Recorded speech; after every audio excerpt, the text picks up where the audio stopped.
네, 선생님도 오늘 보실 교과서는요, 음악 감상과 비평이고요, 미래엔 교과서입니다.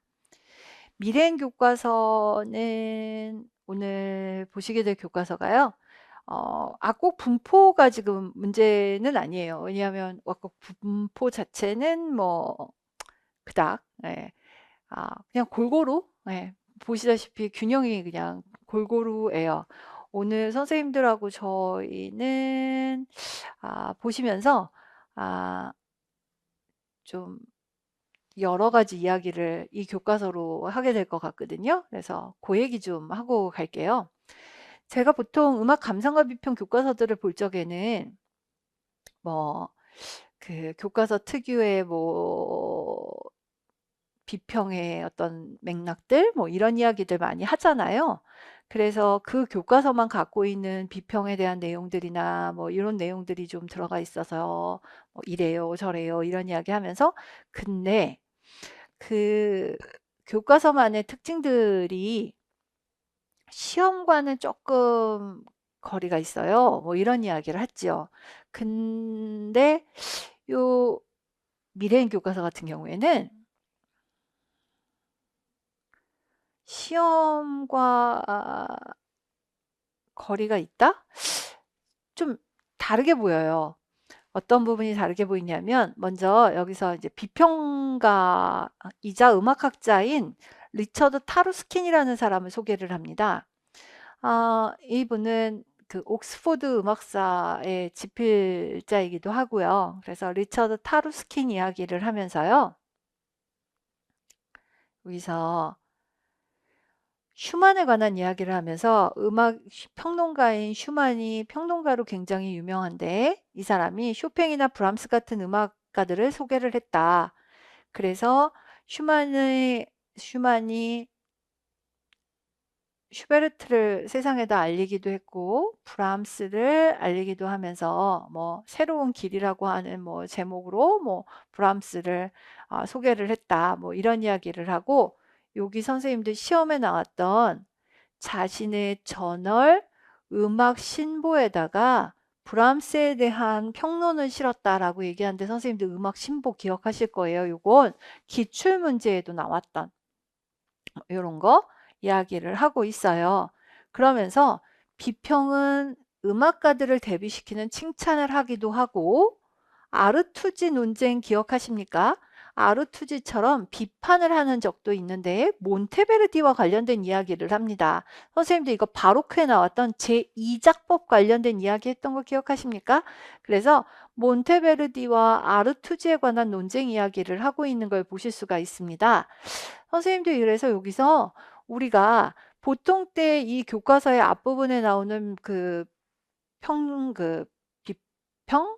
예, 비평 관련된 부분을 잘 안 읽고 넘어갔는데 여기는 저희가 음악사 관련돼서 볼 내용들이 조금 들어가 있어서 제가 여기를 좀 열고 보여드리고 있어요.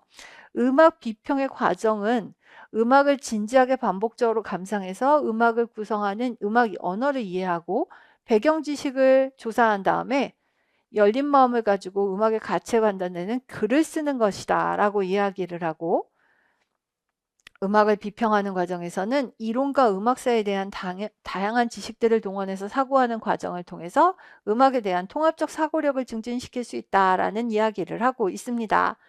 그 이야기하면서 음악 비평에는 각자의 특징들이 있어서라고 이야기하면서 한슬릭 이야기가 나오고 있는 것을 보실 수가 있습니다. 이 한슬릭과 관련된 이야기하는 부분에서는 오스트리아 음악 비평가 한슬릭은 음악의 표현이 감정으로 가고 있는 그 이전에 19세기 미학을 거부하면서 음악 자체의 아름다움을 주장하고 있다라고 하는 형식주의 이야기가 한참 나오고 있는 것을 보실 수가 있을 거예요. 그래서 정말 뭐 우리가 보고 있는 이야기들이 나오고 있습니다. 자, 그 다음에 비평의 첫걸음에서 비평의 기본 지식에는 비평의 기능, 내용, 조건 뭐 이런 이야기들이 나오고 있는데 이 부분은 조금 그냥 좀 넘어가셔도 될 것 같고요. 쉬운 비평문을 쓰기 위한 비평 키트라는 부분에서는 비평의 리듬, 빠르기, 화성, 형식, 구조, 음색, 창법, 가락, 짜임새, 샘열인, 기타 등등을 넣어서 비평 키트를 활용해서 비평을 쓰는 방법에 대한 소개들이랑 이런 것들이 좀 잠깐 나오고 있는 것들을 보실 수가 있고요. 이런 것들을 반영하여 작품에 대해서 비평을 하는 방법들을 제안을 하고 있습니다. 자, 여기까지 이렇게 놓고 보시면 그 비평 나오는 부분에서는요, 그냥 다른 부분보다 앞에 나왔던 그 타로스킨과 관련된 이야기들이나 이런 부분을 한 번만 읽어봐 주시면 좋겠다라는 겁니다.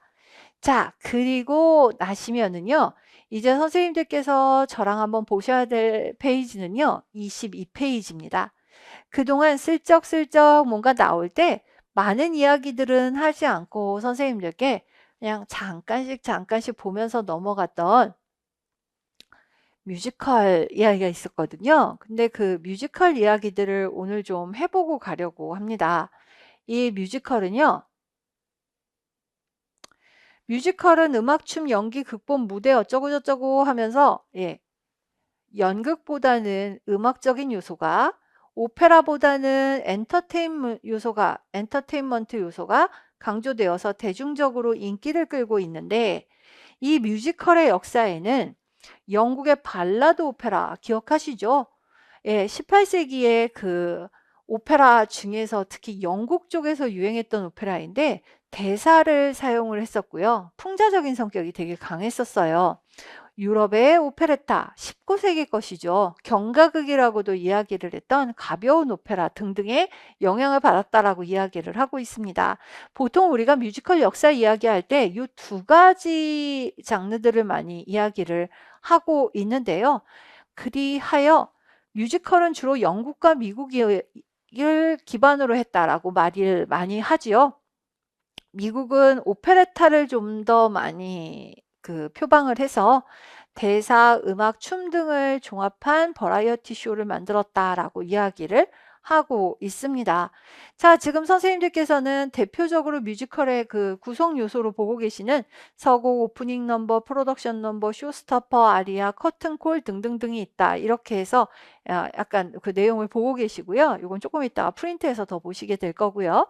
그 다음에 뮤지컬 그 시장의 양대 산맥이라고 이야기를 하면서 두 군데를 보고 계시고 있어요. 웨스트엔드와 브로드웨이를 지금 보고 계십니다.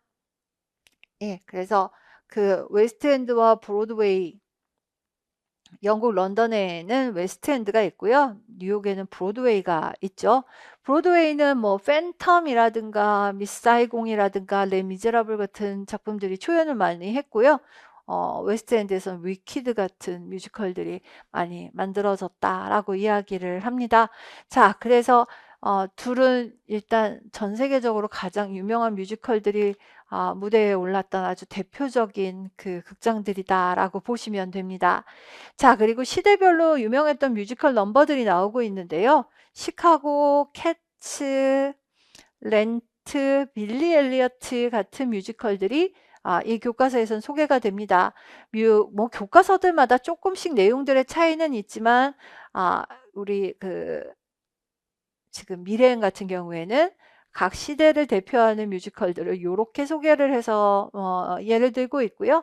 렌트는 라보엠과 관련이 있는 작품이다라고 이야기를 했었습니다. 그래서 얘기가 나왔고 2000년대는 빌리 엘리어트를 예로 들었다라고 보시면 되겠습니다. 자, 지금 선생님들 보고 계시는 요 교과서 잠깐 열어놓고요. 우리 프린트 좀 한번 가보겠습니다. 프린트는요.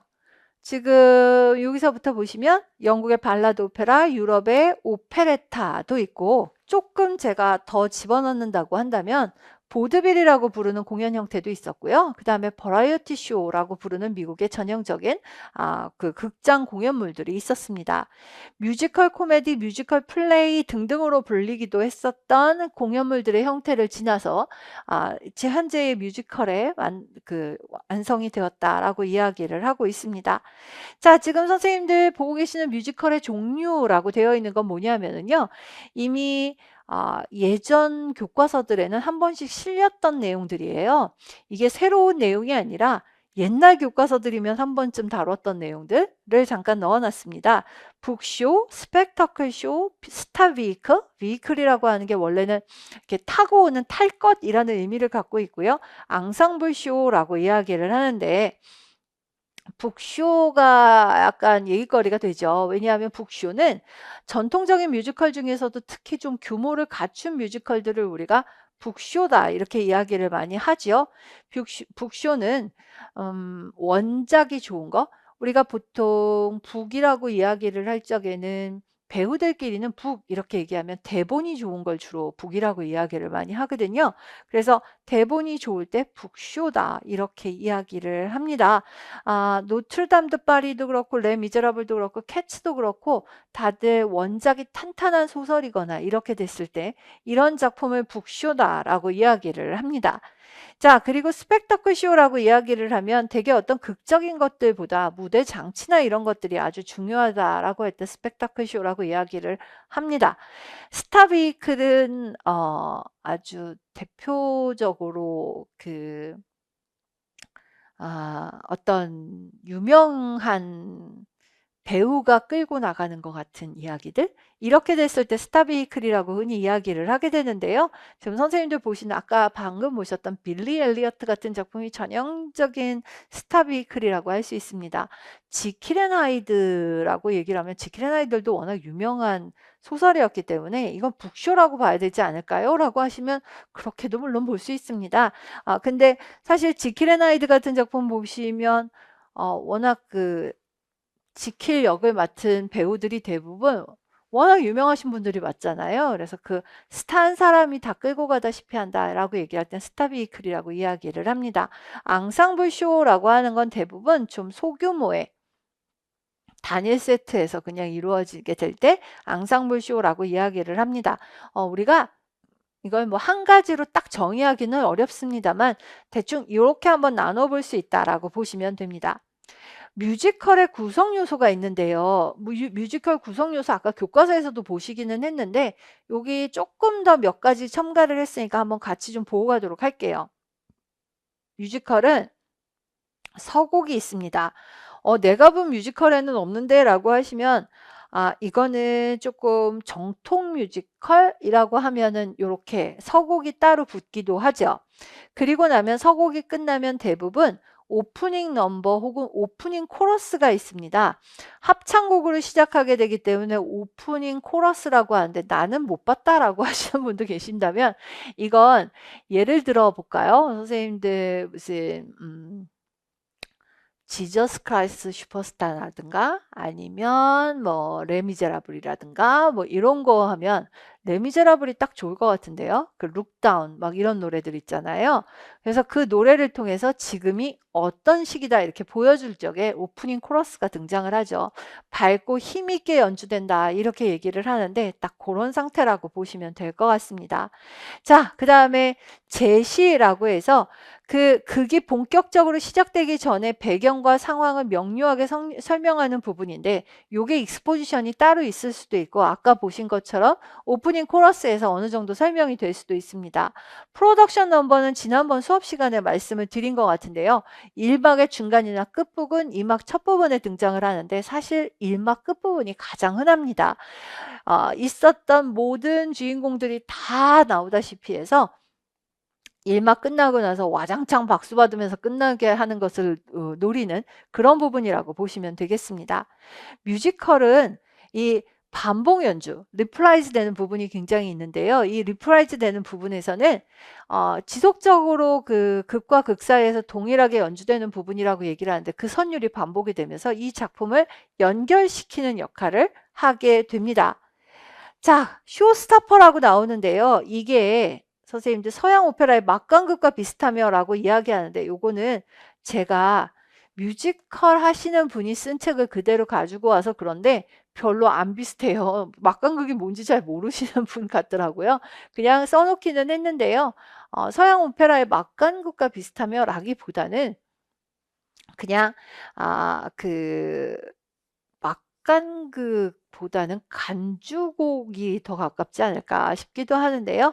꼭 꼭 있어야 되는 사람들이 아님에도 불구하고 그게 중간중간에 등장을 해서 관객의 박수나 호응을 끌어내는 그런 부분들을 쇼스타퍼다 이렇게 이야기를 하게 됩니다.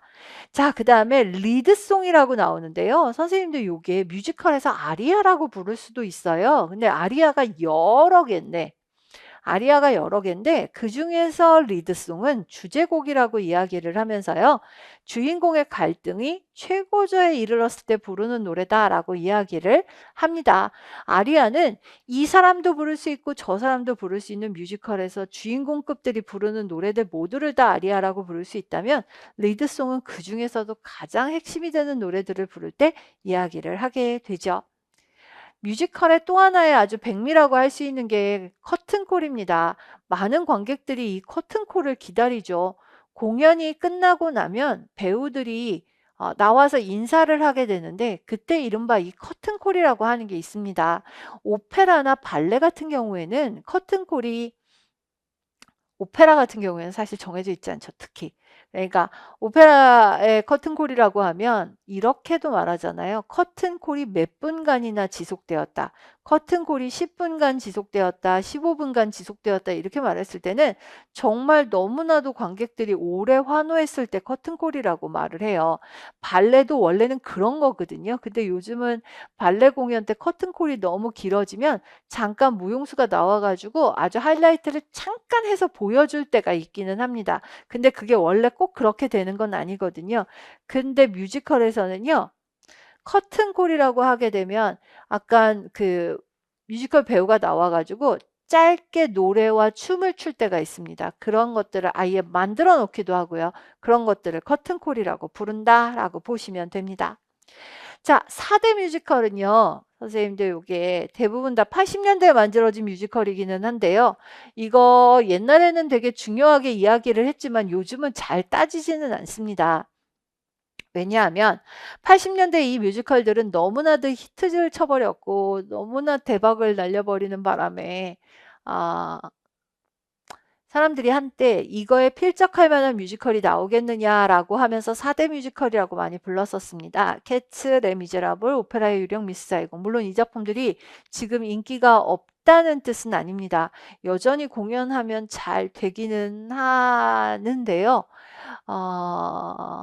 현대에는 너무나 많은 뮤지컬이 만들어지고 있고 각각이 다 나름대로 매력이 있기 때문에 이런 그 4대 뭐 이런 말을 하는 게 되려 좀 유치한다고 해야 하나? 좀 그래서 안 부르고 있는 것 같기도 하다라고 말합니다. T.S. 엘리엇이라는 유명한 시인이 있고요. 그 시인의 지혜로운 고양이가 되기 위한 지침서 뭐 여기서 나온 게 캐치라고 말을 하고요.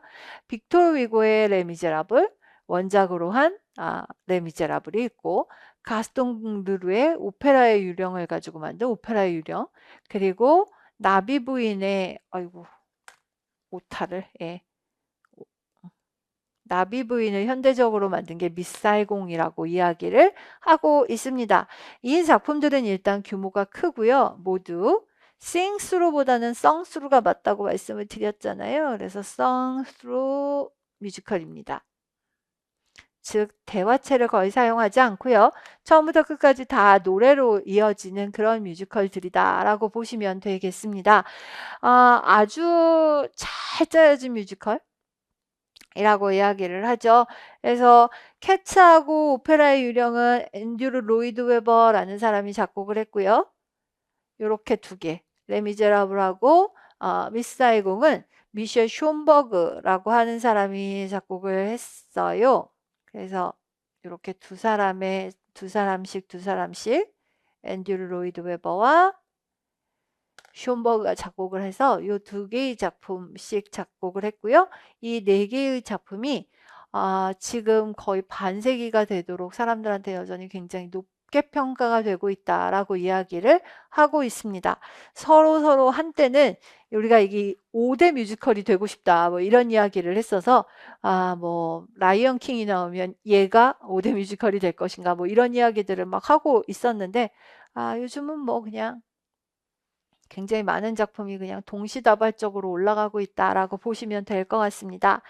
자, 주요 뮤지컬이라고 해서 지금 선생님들께 뭐 유명한 뮤지컬들 이야기를 하고 있는데요. 1920년대에는 쇼보트라고 하는 작품이 유명했습니다.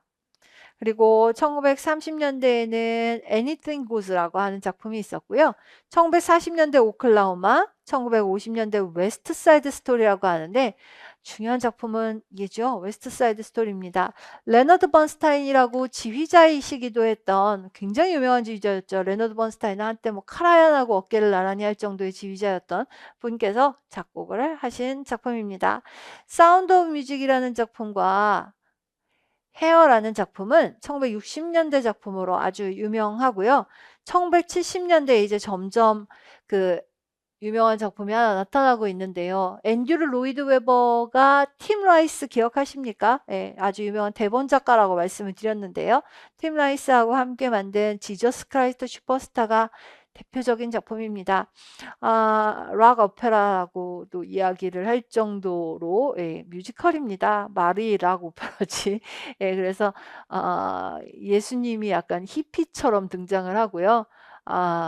그 가롯 유다가 거의 화자 역할을 하죠. 유다가 나와가지고 예수한테 왜 이런 시대에 이렇게 태어나서 말도 못하고 그냥 죽어버리느냐라고 말하면서 좀 매스미디어가 발달한 시대에 나와가지고 당신이 얘기를 잘했으면 슈퍼스타가 될 수 있었을 거 아니냐는 적반하장식 주장을 하는 뭐 그런 뮤지컬입니다. 자, 코러스 라인이라고 하는 뮤지컬도 있었다라고 보시면 되겠고요. 아까 말씀드린 대형 뮤지컬이 1980년대에 나왔습니다. 1990년대에 이 뮤지컬 아까 말씀드린 렌트가 있고요. 그리고 디즈니 그 애니메이션이 또 새롭게 재해석돼서 만들어지기도 했었습니다. 2000년대 뮤지컬은 아까 말씀드린 대로 너무나도 다양하기 때문에 뭐가 최고다라고 말하긴 좀 어렵습니다. 위키드, 맘마미아 같은 그런 뮤지컬들도 있었다라고 보시면 되겠습니다. 주요 작품과 작곡가들 나오고 있는데 선생님들 그냥 여기 앤드류 로이드 웨버와 미셸 숀버그와 뭐 그 외에 몇 명의 작곡가들 이야기를 좀 해 놓았습니다. 특히 모차르트 같은 유럽 뮤지컬도 잠깐 좀 말씀을 드려놨고요. 여기에 시카고, 명성황후, 영웅들, 뭐 영웅, 뭐 이런 작품들 몇 개를 좀 갖다 놨는데요. 교과서에 진짜 빈도가 많은 뮤지컬들 몇 개만 좀 갖다가 좀 올려놓았습니다. 그래서 이런 뮤지컬들에 관련된 이야기들을 지금 저희가 거의 반 넘어갔거든요. 그래서 미래엔 교과서 보는 김에 또 감상과 비평 보는 김에 좀 갔다 놓았습니다. 자, 브로드웨이 최장기 공연을 했다라고 이야기를 하고요. 오페라의 유령 올해 또 공연을 한다는 이야기가 있던데 예. 오페라의 유령에 팬텀 오브 더 오페라라고 하는 악곡을 교과서에서 좀 주었습니다. 그래서 너무 유명한 악곡이고 해서요. 한번 봐주시면 좋을 것 같습니다. 자, 그리고 선생님들 갖고 계신 교과서랑 조금 좀 비교를 해보셔도 좋을 것 같아요. 왜냐하면 제가 알기로 미래엔 음감비 교과서가 2쇄가 나온 것으로 알고 있습니다. 제가 갖고 있는 요게 2쇄본이거든요. 자, 그래서 약간 무엇이냐 코드랑 요런 게 조금 다시 나온 걸로 알고 있거든요. 선생님들 혹시 조금 다른 코드를 지금 갖고 계신 교과서와 좀 다른 코드가 나오는 거나 하실 수도 있을 것 같아요. 그래서 한번 천천히 제가 올리면서 보여드릴 테니까 보셔도 좋을 것 같고요. 그 다음에 요것 좀 한번 가볼까요? B 플랫 디미니시 7 코드가 하나 나올 거예요. 선생님들 지금 이 곡은요. 시작되는 부분의 조성이 D 마이너예요. D 마이너인데 B 플랫 디미니시 7이라고 되어 있어요. B 플랫 디미니시 7이면은요. 여기서 얘기하고 있는 그 상태로 그대로 화음을 만들어 보시면 C 플랫, D 플랫, C레 그 다음에 어떻게 될까요? 파에는 더블 플랫이 붙고요. 그 다음에 어떻게 되죠? 아이고, 죄송합니다. 시의 파의 플랫, 그 다음에 라의 더블 플랫이 붙죠. 요렇게 붙을 판이에요. 그래서 시, 레, 파, 그 다음에 라의 더블 플랫이 붙는 상태로 만들어지게 될 겁니다. 선생님들 근데 얘는 아무리 머리를 짜서 생각을 해 보아도 요렇게 만들어진다라고 이야기를 하면 C의 더블 플랫, C의 더블 플랫이라고 이야기를 하고 그 다음에 C의 더블 플랫, C의 그냥 플랫, C 플랫, 그 다음에 레 플랫, 그 다음에 파의 플랫, 그 다음에 라의 더블 플랫 요렇게 붙이면 이런 화음은 D 마이너에서는 화음 기호로 표기가 잘 안 되실 거예요. 왜냐하면 도의 플랫으로 나와야 되거든요. 이렇게 세컨더리 형태로 해갖고 C 플랫에다가 세컨더리를 얹지 않으면 안 되거든요. 그래서 우리가 이거 표기하기가 되게 나쁜데? 라고 하면 한번 요렇게 생각해 보시면 어떨까 싶어요. 얘가 B 플랫 디미니시 세븐이라고 이야기를 하지만 자 이제 하나씩 색깔을 칠하면서 가겠습니다. D 플랫은 도샵이 되고 F의 파의 플랫은 미가 되겠죠. 임용동음으로. 그 다음에 라의 더블 플랫은 솔이 됩니다. 그 다음에 여기 있는 C 플랫은 이리로 그대로 가지고 올라와 볼까요? 이렇게 그냥 C 플랫이 되죠. 얘는 D 마이너 조성으로 봤을 적에 그냥 7도입니다. 7도의 7화음, 감칠화음이 되는 것이죠.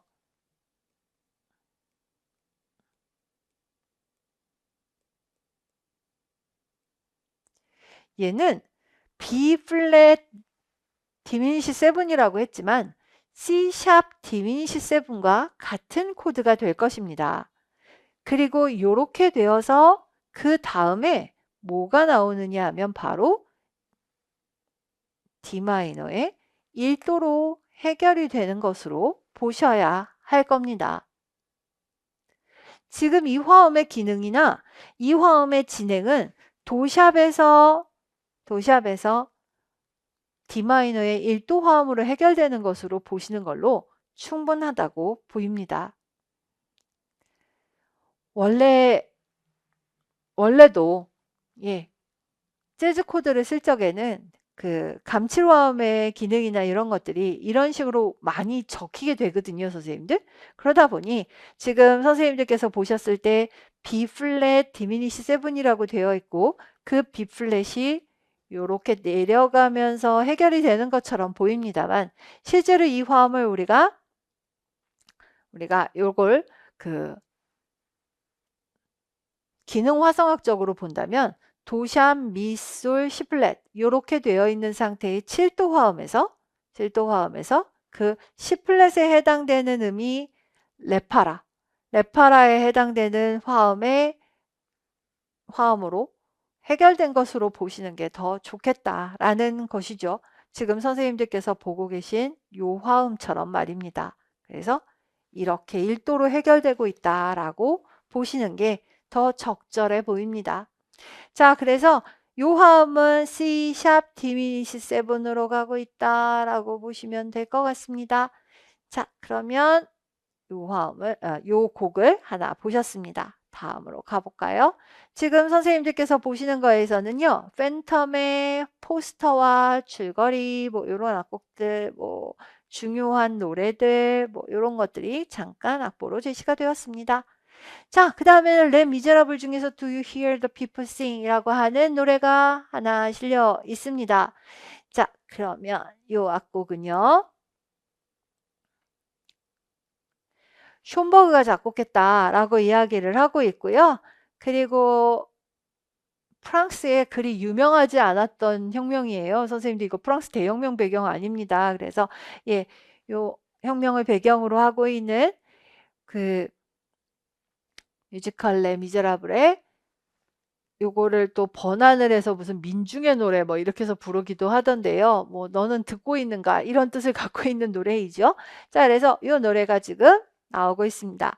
자, 선생님들 처음에 F 메이저에서 시작합니다. F 메이저에서 시작해서 1도 화음인 F 코드로 시작이 되고 있는 거를 보실 수가 있을 거고요. 자, 이렇게 시작이 되다가 따라라 빰빠밤 하면서 F 메이저에서 끝이 났어요. 그 다음에 미미하고 여기 나타나고 있는데요. 자, 선생님들이 혹시 초판, 처음 1쇄본을 갖고 계시다면 코드가 약간 달라진 것을 확인하실 수 있을 겁니다. 약간 달라지죠? 여기 물론 C가 아니라 G 샵은 없습니다만 여기 지금 선생님들께서 보시면 A 마이너 코드, E 마이너 코드, D 마이너에서 다시 A 마이너로 가고 있는 여기서부터 여기까지의 진행을 보셨을 적에는 약간 A 마이너 가단 쪽의 음계가 나타나고 있다고 보실 수 있을 거예요. 근데 그 마디들을 지나면 땀빰빰빰빰빰빰 하면서 나오는 여기서부터는 빰빠밤빠밤빠밤 하면서 나타나고 있는 여기는 무슨 조로 보시면 될까요? C 메이저로 보시면 좋을 것 같습니다. 그래서 C 메이저로 곡이 끝나고 있다라고 보시면 될 것 같습니다. F 메이저에서 시작했다가 살짝 A 마이너를 지나서 그 다음에 C 메이저로 이렇게 진행이 되고 있다라고 보시면 되겠죠. 레 미제라블은 원래 불쌍한 사람들이라는 뜻이다 라고 하면서 악곡에 대한 설명들이랑 뭐 이런 것들이 나타나고 있습니다. 그래서 조성 진행이랑 이런 거 한번 확인해 주시면 될 것 같습니다. 자, 그래서 기본적인 악곡에 대한 설명들이랑 요거를 한번 확인을 해 주시면 됩니다. 자, 그래서 이 악곡들을 좀 봐주시고요.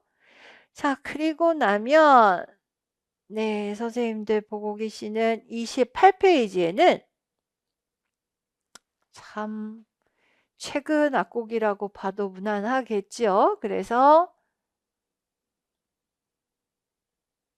뮤지컬 영화 라라랜드에 실렸던 악곡이 나옵니다. 자, 그리하여 Another Day of Sun이라고 해서요. 뮤지컬 라라랜드에 실려있던 악곡이 나옵니다. 선생님들 너무 최근 악곡인 것으로 보면 되겠죠? 뮤지컬 영화 라라랜드에서 뭐뭐뭐뭐 하면서 나옵니다. 선생님들 워낙 많이 보신 영화 아닐까요?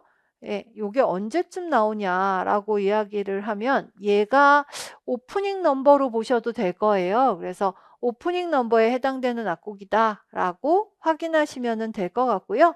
한번 좀 봐주시면 되지 않을까 싶습니다. 자, 그리고 나면 바로 다음에는 홀 뉴 월드가 나와요. 그래서 홀 뉴 월드 뭐 많이 보시는 바로 그 악곡이 나옵니다. 자, 선생님들 얘가 팀 라이스 작사예요. 그래서 우리 많이 봤던 곡이에요. 봤던 곡을 왜 도로라고 이야기를 하시면요. 요것 때문에요. 뮤지컬 영화와 공연용 뮤지컬의 차이점이 무엇인지 이야기해보자. 뭐 이래가지고 잠깐 나와 있는데요. 뮤지컬 영화와 공연용 뮤지컬의 차이가 무엇일까? 라고 이야기하면 상상해 보시면 돼요. 공연용 뮤지컬은 아무래도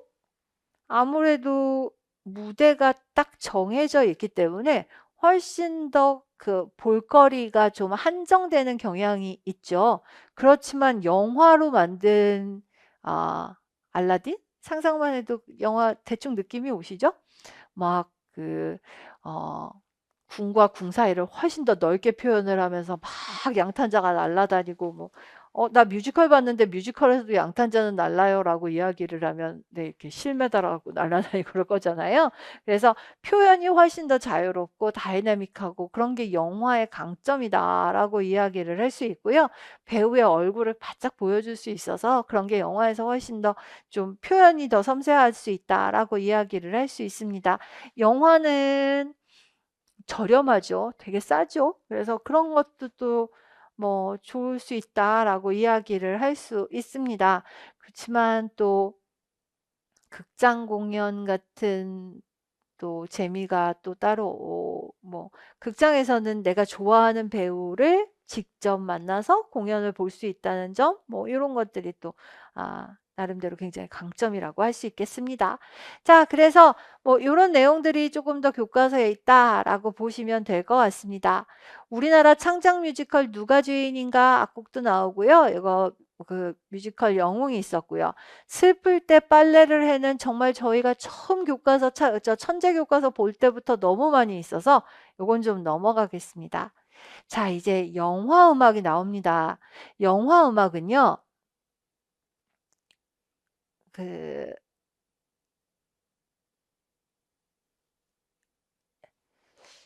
영화를 위해서 작곡, 편곡, 선곡된 음악으로 OST 또는 필름 스코어라고도 부른다. 장르에 따라서 오케스트라, 전자음, 현대 주법 같은 것들이 사용이 되며 영화 속에서 다양한 역할과 기능을 한다라고 나와 있습니다. 필름 스코어라는 말도 쓰고 OST는 오리지널 사운드 트랙이라고 이야기를 하죠. 그래서 영화 음악을 그렇게 부른다라고 이야기를 하고요. 선생님도 여기 외우시라는 거는 절대 아니고 영화 음악은 영화 속의 시공간적 배경을 확인하고 사람의 감정을 전달하고 장르를 전달하며 실제 소리를 강조하고 앞으로 어떤 일이 벌어질지 인물의 성격들을 뭐 어떻게 한다라고 하면서 영화 음악의 제작 과정은 어떻게 되는지 등등등에 대한 이야기들을 한참 합니다. 그리고 영화 속의 클래식 명장면 명음악을 밀정이라든가 미션 임파서블 등등등 뭐 이런 것들을 예를 들면서 한참 설명을 하죠. 클래식이 등장하는 영화 음악 뭐 이런 것들까지 한참 나오고 있습니다. 그리고 우리 교과서에는 애니메이션 영화 음악 Remember Me라고 해서 코코가 나왔는데요. 요거 이미 한 번 나왔었고요. 마당을 나온 암탉 바람의 멜로디가 하나 들어가 있어요. 그래서 요거는 아마 좀 처음 보시는 게 아닐까 싶습니다. 요런 것들이 좀 나와 있습니다. 자, 그래서 선생님들하고 저희가 뭐 요런 내용들이 좀 들어있는데요 라고 하고 프린트를 좀 봐주시면 영화 음악에 대한 설명은 여기요. 이건 뭐 교과서에 있는 거랑 비슷합니다. 영화 음악은 이렇게 다양한 기능이 있죠. 외울 거 아니고 그냥 이럴 수 있다라고 해서 선생님들께서 그냥 한번 이렇게 끄덕끄덕하고 봐주시면 되는데 저 이 얘기를 한번 해볼까 합니다.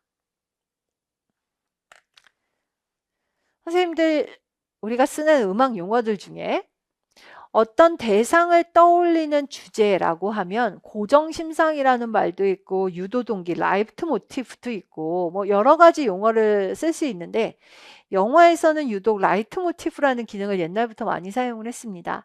그래서 우리가 누구누구의 테마 이렇게 부르기도 하죠. 근데 영화 음악에서는 유독 뭐 예를 들어서 어떤 영화 주인공이 뭐 이순신이다 뭐 이렇게 얘기를 하면 이순신의 테마 뭐 이렇게도 부를 수 있지만 이순신의 라이트 모티프 뭐 이런 식으로 부를 수 있다. 라이트 모티프 기능이 있다라고 이야기를 합니다. 지금부터 보여드리는 요것도 그동안 교과서들에 제법 실려 있었던 내용을 잠깐 정리해 볼 겁니다.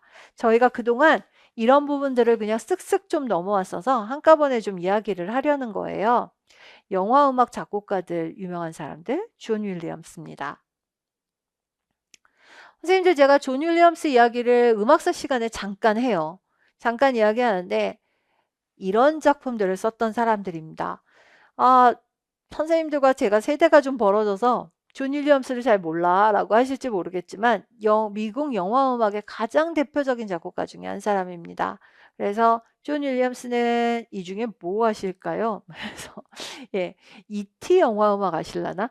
예, 옛날에 E.T.라고 해서 외계인이 한 사람 이렇게 뭐라고 말할 수가 없네요. E.T.는 E.T. 같이 생겨가지고 예, E.T.라고 해서 그 아주 유명했던 영화가 있었는데 뭐 선생님들 그 음악을 많이 들어보셨을 거예요. 뭐 E.T.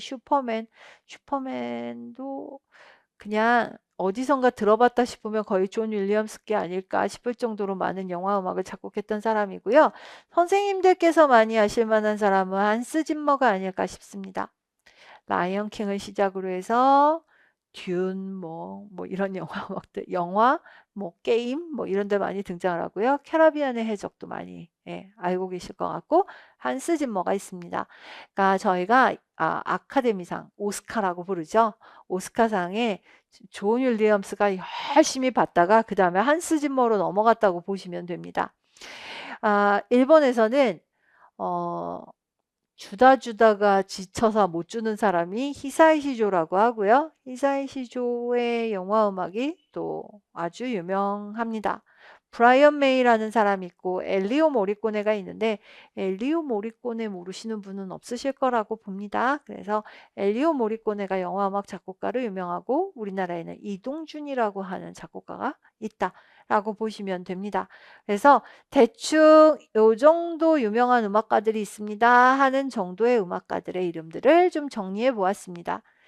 자, 이제 좀 교과서 강의가 중학교 물론 아직 좀 많이 남기는 했지만 중학교 교과서들을 이렇게 좀 하면 저희가 이제 보시면 악곡들 처음 보는 거 빼놓고는 거의 지금 마무리해도 될 정도로까지 왔어요. 정말로 새로운 곡들이 많이 안 남았거든요. 그래서 지금 막 이런 곡들만 남은 상태인지라 선생님들하고 지금 뭐 이렇게 좀 정리를 하면서 볼 겁니다. 자, 그 다음에 여기거든요.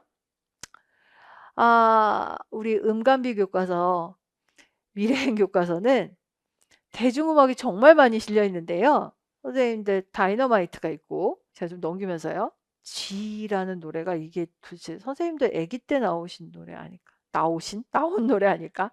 셧다운이라는 노래가 있고요. 발라드가 한참 나오더니 트로트까지 나옵니다. 이렇게 하고 그 다음에는 대중음악사가 나오는데 뭐 그냥 많이 보셨던 그런 대중음악사가 나옵니다. 그 다음에 돈 맥클린의 빈센트 기억하시죠? 그 다음에 요게 나오는데요. 히어로라는 노래가 나올 거예요. 히어로는 머라이어 캐리라는 가수가 부른 노래인데요.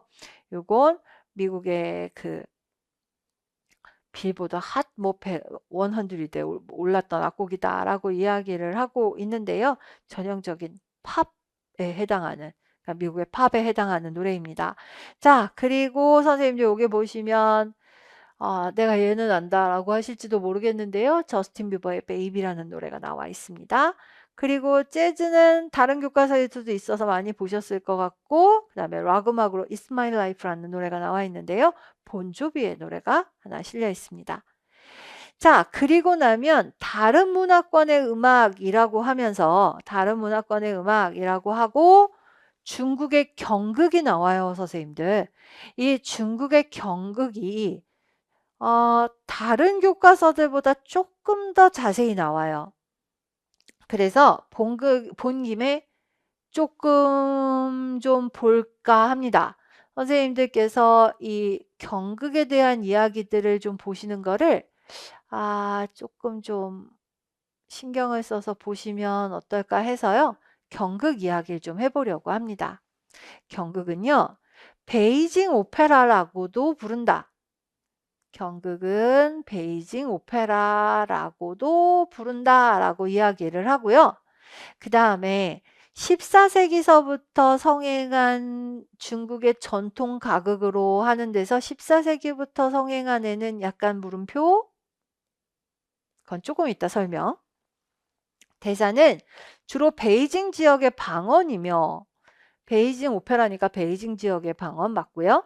그 다음에 역사, 정치, 사회, 일상에서 쓰는 소재를 바탕으로 이러이러하다 맞습니다. 강렬하고 화려한 복장, 독특한 억양, 음색 맞고 예술성을 인정받아 유네스코 인류 무형유산으로 등재되었고 경극에 쓰이는 반주는 여러 가지가 있는데요. 얼후나 디즈나 중국 진 같은 것들이 사용된다라고 하면서 악기에 대한 소개 잠깐 나온 것도 맞습니다. 그 다음에 경극의 가면 색깔로 보는 인물의 성격이라고 해서 경극에는 이 분장이 굉장히 중요한데요. 이걸 배우들이 직접 계속 평생 동안 해갖고 연습을 해서 많이 합니다. 빨간색, 검은색, 흰색, 노란색, 파란색 뭐 이렇게 되어 있다라고 이야기를 하고 있어요. 오케이, 뭐 그건 잠깐 보시고 경극 중에서 굉장히 유명한 경극이 있는데요. 지금 보고 계시는 이 경극 패왕별이가 그렇습니다. 초나라 황제 향우와 그의 연인 우희의 비극적인 죽음을 담은 경극으로 1993년 영화 패왕별이라고 하는 영화가 나왔었는데 이 영화가 너무 유명해갖고 그 영화의 대표적인 장면으로 나오게 됩니다. 자, 그래서 초나라 황제 향우와 그의 연인 우희의 비극적인 죽음이라고 이야기를 하는데요. 사면초가라는 말 들어보셨어요? 사면초가는 사방에서 초나라의 노래를 부른다라고 이야기를 하는 건데요. 그 전쟁이 나서 그 적들한테 둘러싸였을 때 그 사면초가다 뭐 이런 말을 하게 됩니다. 자, 그리하여 뭐 지금 보고 계시는 이 유명한 패왕별희라고 하는 이 영화 이야기가 잠깐 나오고 있는 것을 보실 수가 있을 겁니다. 자, 패왕별희를 감상하고 경극음악의 음색에 대해서 비평을 해봅시다 라고 하면서 나오고 있는데요. 선생님들 프린트를 한번 잠깐 좀 열어보시면 좋겠는데요. 프린트 10페이지입니다. 자, 선생님들 10페이지 펴보시면 경극이 나옵니다. 경극은 베이징 오페라라고 부르는데 사실 경극은 청나라 때 겁니다. 그리고 경극이 자리를 잡은 건 18세기 말에서 19세기예요. 그래서 생각만큼 역사가 오래되지 않습니다. 사실은 경극 앞에는 곤곡이라고 하는 게 있었고요. 아마 저기서 14세기라고 교과서에서 14세기라고 이야기하신 거에는 곤곡의 역사를 포함하신 게 아닌가 싶습니다. 곤곡은 명나라 때부터 있었던 것입니다. 명나라가 우리나라의 조선시대하고 함께 건국이 되었다. 그때쯤 건국이 되었으니까 곤곡은 14세기쯤부터 있었다고 봐도 무방할 겁니다. 그러니 아마 교과서에서 14세기부터 있었다라고 말을 하신 건 곤곡까지 통틀어서 말씀하신 게 아닌가 싶습니다. 곤곡하고 경극이 달라? 라고 이야기하시면 저희 눈으로는 잘 구분 못할 것 같습니다. 실제로 공연하는 걸 봤는데요. 저는 잘은 모르겠더라고요. 곤곡은 명나라 때 것이고 조금 더 하이 소사이어티 사람들이 즐겼다라고 알려지고 있어요. 훨씬 더 우아하고 섬세하다고 말하고요. 제가 예전에 교양 수업을 할 때 그걸 곤곡을 애들한테 틀어줬더니 중국인 유학생들이 몇 명 있었는데 중국인 유학생들 말이 저게 훨씬 더 옛날 중국어입니다 라고 말을 해주어서 너무 고맙다 라고 이야기를 했던 기억이 나는데요. 문학적인 대사가 많고 좀 더 명나라 때 거여서 그게 더 훨씬 더 우아하고 뭐 이렇다라고 이야기를 합니다. 모란정이라고 했는데 제가 알기로는 모란정 황혼기 이렇게도 부르는데 곤곡이고요. 여기서 조금 더 곤곡이 일반 대중들한테 좀 인기를 잃고 훨씬 더 귀족들 예술이 되면서 지방극이고 서민들한테 인기를 얻게 된 게 경극이라고 하고 청나라의 수도가 베이징이었기 때문에 베이징을 기반으로 했던 것이 경극이라고 이야기를 합니다. 그리고 곤곡은 조금 더 귀족들 예술이라고 말을 했다면 경극은요, 선생님들 굉장히 다양해요. 연기도 다양하고요. 무술 동작이 많고요. 극적이고 합니다. 그래서 선생님들께서 만약에 곤곡을 보신다고 제가 아까 곤곡하고 경극을 잘 구분 못해요 라고 말씀을 드렸는데 경극 중에서 패왕별이를 보시면 패왕별이에서 이렇게 아까 보신 패왕하고 우희라고 말씀드렸잖아요. 요거요. 패왕 항우하고 우희가 나와갖고 이렇게 하면 이건 되게 우아하거든요. 그래서 사방에서 초나라의 노래를 부르는 사면초가인데 그러면서 이 패왕이 자기의 애인 첩이었던 우희한테 아이고 이렇게 이쁜 너를 어떡하냐 뭐 이렇게 하는 이거에서는 굉장히 우아합니다. 그럼 옆에서 이렇게 우희 역을 맡은 배우가 약간 울면서 막 이러고 이런 장면이 나오거든요. 요건 우아한데요. 여기 밑에 있는 손오공 막 이런 거는 대사도 거의 없습니다. 거의 기가 막힌 무술을 합니다. 이건 거의 서커스에 더 가깝다고 해야 되나? 뭐 이럽니다. 이런 거 하면 뭐 또 도둑이 드는 뭐 이런 거 하면은요. 도둑하고 주인이 우리 눈에는 다 보이는데, 관객들 눈에는 다 보이는데 깜깜하다고 상상하고, 방이 깜깜하다고 생각하고 한 1cm 간격으로 주인이 휘적 이렇게 하면은 이렇게 도둑이 싹 피하고 막 이런 거를 합니다. 말도 없고 완전히 극적인 그런 그 요소를 이렇게 잡으려고 팔을 휘저으면 싹싹 피하고 뭐 이런 것도 하거든요. 그래서 경극은 종류가 굉장히 많다라고 보시면 되겠습니다. 옛날에는 다 남자들이 했다고 하는데 지금은 뭐 여자 배우들이 있고, 옛날에는 평생 한 가지 배역만 했다고 하는데 요즘은 또 그렇지도 않다고 합니다. 자, 그리고 경극의 등장인물이 아까 교과서에서는 분장한 얼굴색이 결정을 한다 그랬잖아요. 물론 얼굴색이 결정을 하기는 하는데요. 등장인물의 성격에 따라서 이렇게 배우를 구분하기도 합니다. 생, 단, 정, 축입니다. 생단, 정축. 그래서 생은 남자 배역, 단은 여성 배역, 정은 다양한 색채로 얼굴을 칠하고 나오는 성격파 배역, 축은 좀 광대 배역, 뭐 이런 식으로 나오고요. 그리고 분장의 색에 따라서 얼굴의 그 성격들 뭐 이런 것들이 나타나기도 한다라고 이야기를 하고 있습니다. 자, 그래서 패왕별이 정도는 꼭 좀 기억을 해주시고요. 이렇게 좀 우리가 이 배역들이랑 특징들을 좀 보실 수가 있다라고 보시면 되겠습니다. 자, 그리하여 지금 보시면 다른 문화권의 음악 중에서 중국의 경극을 조금 더 이렇게 얼굴 색깔 같은 것까지 같이 설명을 하고 있어서 요걸 좀 오늘 설명을 드렸습니다. 케냐의 민요, 잠보 너무 많이 보셔가지고 넘어갈 거고요. 그린 슬리브즈도 많이 보셨고, 탱고가 나왔는데요. 선생님들하고 저희가 반도네온하고 피아졸라를 이야기를 했었어요. 그래서 피아졸라하고 반도네온 이야기는 했고, 여기다가 하나 적기나 할까요? 누오보 탱고, 새로운 탱고라고 해서 누오보 탱고라는 말 씁니다 라는 말씀까지는 드려봤습니다. 리베르 탱고라는 음악도 한번 같이 봐주시고요. 자, 그리고 이제 매체 음악 이야기가 나오는데요. 일단 매체 음악 이야기는 상당히 길어질 것 같아서 여기서 한 차시를 잠깐 끊어 놓고요. 매체 음악 이야기부터는 다음 차시에서 이어가도록 하겠습니다.